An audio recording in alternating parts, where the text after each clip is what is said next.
अस्सलाम वालेकुम जी। आज की इस वीडियो में हम एक्सेल के फंक्शंस पे बात करेंगे और इसी तरह की सीरीज़ हम जारी रखेंगे।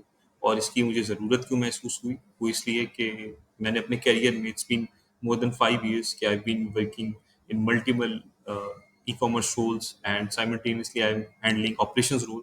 तो मैं एक मार्केटिंग की साइड देख रहा होता हूँ और साथ एक ऑपरेशंस की साइड देख रहा होता हूँ और उन दोनों में मुझे की सिमिलरिटी नज़र आई।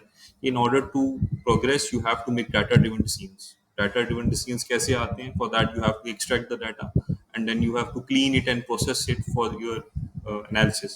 So उसके अंदर एक्सेल का एक बहुत बड़ा की रोल है। तो इसीलिए मैंने आपके सामने फंक्शंस लेके आया हूँ जो मैं यूज़ करता हूँ और हम आगे चल के देखेंगे कि हम किस तरह डाटा से रिजल्ट्स एक्सट्रैक्ट कर सकते हैं। तो आज की इस वीडियो में हम मिड के फंक्शन के ऊपर डिस्कशन करते हैं। तो आइए इसको हम समझते हैं कि मिड का फंक्शन क्या है और उसको कैसे यूज़ किया जाता है। तो सबसे पहले अगर देखा जाए कि मिड का फंक्शन है क्या, तो मिड का फंक्शन आपको बताता क्या है कि extract specific number of characters from the middle of a string. अगर आप एक की ऑफ कैरेक्टर्स हैं आपके पास और आप मिड से कुछ निकालना चाहते हैं तो ये फंक्शन आपके लिए बहुत हेल्पफुल है।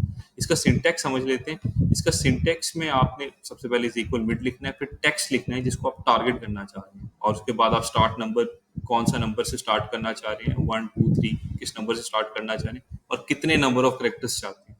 तो ये इस फॉर्मूले का फंक्शन का सिंटैक्स होगा। तो आइए इसको डिस्कस करते हैं एक एग्जांपल के थ्रू। तो ये एग्जांपल 1 को हम डिस्कस करते हैं। इसमें A B C D E है, बहुत ही जनरल सी एग्जांपल है।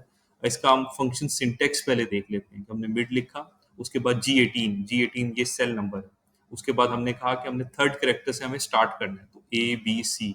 तो सी से हमें स्टार्ट कराना है और कितने हमें कैरेक्टर्स चाहिए, 2 चाहिए। तो उसका रिजल्ट हम उसने हमें सी डी दे दिया। इसी तरीके से हम एक दूसरा एग्जाम्पल देखते हैं। इस एग्जाम्पल में एक प्रोडक्ट आईडी उसने दिया हुआ है हमें और इसके अंदर से हम ये एक पर्टिकुलर नंबर एक्सट्रैक्ट करना चाहते हैं। तो इसका सिंटैक्स क्या बनेगा कि हमने वही इज इक्वल का साइन डाल के मिड डाल के पैरेंथेसिस के साथ J18 इस सेल को टारगेट किया हमने। उसके बाद ये 12वें नंबर पे शुरू हो रहा है और इसके आगे हमें 5 कैरेक्टर्स चाहिए, वही हमने इस सिंटैक्स में लिखा और उसको उसने हमें रिजल्ट दे दिया। तो ये बहुत ही एक अच्छा फॉर्मूला है कि अगर आपके पास एक एक सेल के अंदर बहुत सारा सा डाटा है और उसके अंदर से आप एक्सट्रैक्ट करना चाहते हैं एक पर्टिकुलर डिटेल अपने एनालिसिस के लिए, तो बहुत अच्छा है।